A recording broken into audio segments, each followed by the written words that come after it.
Clark. Caitlin Clark, Yeah. I've been following her career since she was a sophomore at Iowa, and I recognized how different she was, how different she played the game.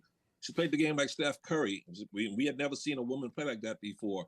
And I knew once she got further along in her career in college, I used to tell all my colleagues who are not into women's basketball, I say, hey, man, you got to check out this girl at Iowa, man. She shoots from the logo. She shoots from almost half court. She's different. And I was trying to emphasize her for about a year. Then he finally caught on.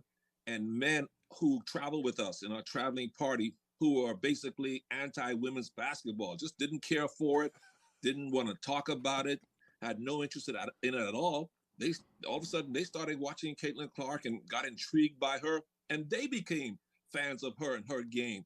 And now that she's in the WNBA, man, I tell you, she needs a Jeep endorsement, a commercial, because Jeep is an acronym that I've come up with of the way she has been treated and not welcomed into the WNBA. Jeep, the acronym is JEEP, and that stands for jealousy, envy, egos, and pettiness. Jeep. Wow. There you have it right there.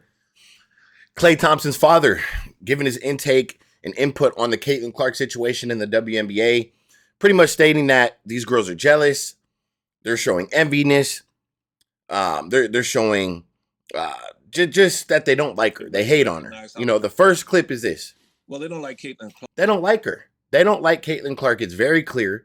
A lot of people are starting to understand that. Right? So, one thing I don't like about Caitlin Clark's team is I feel that they are pushing something that Caitlin Clark should have just stayed out of.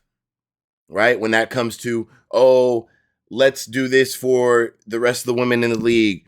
Oh, let's do this for the black community in the league, or whatever the case is. You guys know where I'm trying to go with this, right? So she should have stayed quiet and understand that whatever you're trying to do, Caitlin, your fans like you, and it's not your responsibility to get them to like these other girls in the league who clearly show hate towards you. Not everyone. The Shakira Austins, coming out with just random stuff, the Tarasis, everybody. They've shown hate to you. They've shown hate to your fan base as well.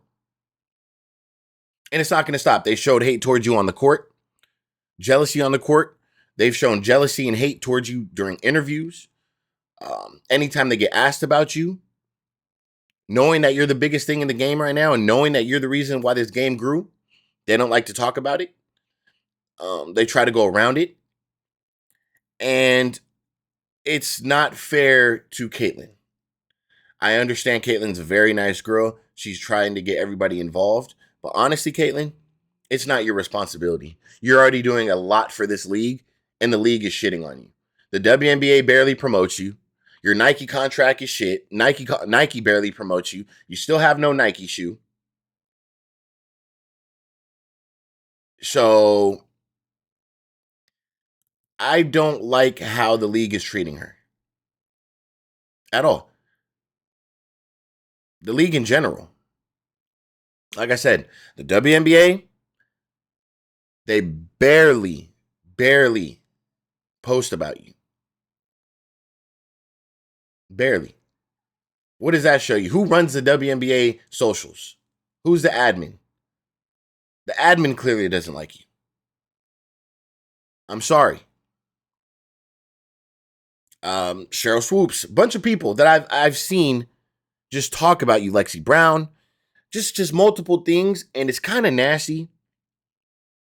And now when I really think about it and I really break it down, they don't deserve what's coming to the league. They don't deserve the fan base. They're not ready for it. Not even that they deserve. They're not even ready for it. Look how they're acting. Look how we went through a WNBA. Do you guys remember the WNBA season last year? It was a mess. And now with the CBA negotiations, that's the only thing they want to talk about now. It's becoming even more of a mess. So I'm in shock by what I've been seeing The Shakira Austin thing kind of threw me left, and then just random comments on Twitter and X and on her comment section. And then even how she applauded Juju and how she sent her condolences to Juju. It's almost like, Caitlyn, I'd rather you just not talk, because they're going to show you hate regardless. So stating that they need a Jeep, that Caitlyn Clark needs a Jeep contract, because they're showing that jealousy and envy towards you. Mr. Thompson right here is not the only person who sees this type of stuff. We all see it. I don't think it's fair to Caitlyn. I don't think it's fair to a girl who has done nothing but speak up for you guys. And that's why I wish she'd just rather just stop talking. Just stop speaking on them, Caitlyn. Stop trying to big them up, because they don't want it. They don't deserve it. They're not ready for it. They're not ready. We got fans talking about, thank God Caitlyn Clark wasn't a part of Unrivaled. Oh my gosh, thank God. Caitlyn Clark, can you just go play overseas? They're not ready for it, Caitlyn. They're not. So we're going to break it down one more time. But this is not going to stop. It's not. People are going to come out in interviews and they're going to sound one way, and then another week later, a week after that, they're going to go back to their same old roots, talking shit about Caitlyn. Caitlyn Clark, I've been noticing, I've been following her career since she was a sophomore at Iowa, and I recognize how different she was, how different she played. She shoots the logo three. Played the game. She played the game like Steph Curry. We had never seen a woman play like that before. And I knew once she got further along in her career in college, I used to tell all my colleagues who are not into women's basketball, I say, hey, man, you got to check out this girl at Iowa, man. She shoots from the logo. She shoots from almost half court. She's different. And I was trying to emphasize her for about a year. Then we finally caught on. And men who travel with us in our traveling party, who are basically anti-women's basketball, just didn't care for it, didn't want to talk about it, had no interest in it at all. All of a sudden, they started watching Caitlyn Clark and got intrigued by her, and they became fans of her and her game. So he was talking to his colleagues and people in the industry, and they weren't interested. And all of a sudden, everybody got interested in Caitlyn Clark. There's other players playing in that game. Nobody's interested in them. They're interested in the girl who's playing differently out there, which is Caitlyn Clark. And now that she's in the WNBA, man, I tell you, she needs a Jeep endorsement, commercial, because Jeep is an acronym that I've come up with of the way she has been treated and not welcomed into the WNBA. Jeep, the acronym is JEEP, and that stands for jealousy, envy, egos, and pettiness. Jeep.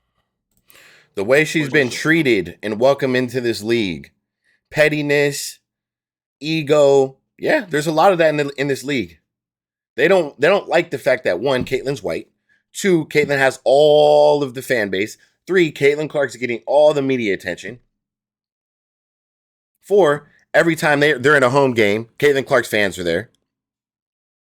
And they don't like after the game when Caitlyn Clark just busted your ass, you get asked about how it is playing against Caitlyn Clark. They can't stand it. They can't stand Caitlyn, bro. Like real talk, they can't stand her. And she's only getting better. Her fans are only growing. So the league's going to have to figure something out. These girls are going to have to just put all the egos and all that stuff to the side, because it's starting to become real noticeable. And this is a legend right here. Right? So that's all I got. I think this league, like I said, I've been saying it, the league ain't shit. Just based off what I've been seeing and how they treat Caitlyn, I don't like it. It's almost better like, hey, Caitlyn, just start your own league. Let these girls sink. Let them tank. Let them think that they're owed so much money, and let them think that they have so much leverage with the CBA negotiations. You guys have been losing money for the past 20 years, and I don't know if you guys think you're the ones who made the difference or the change, or you're the reason you're getting all the media rights deals. It's Caitlyn Clark. Respectfully, it's Caitlyn Clark.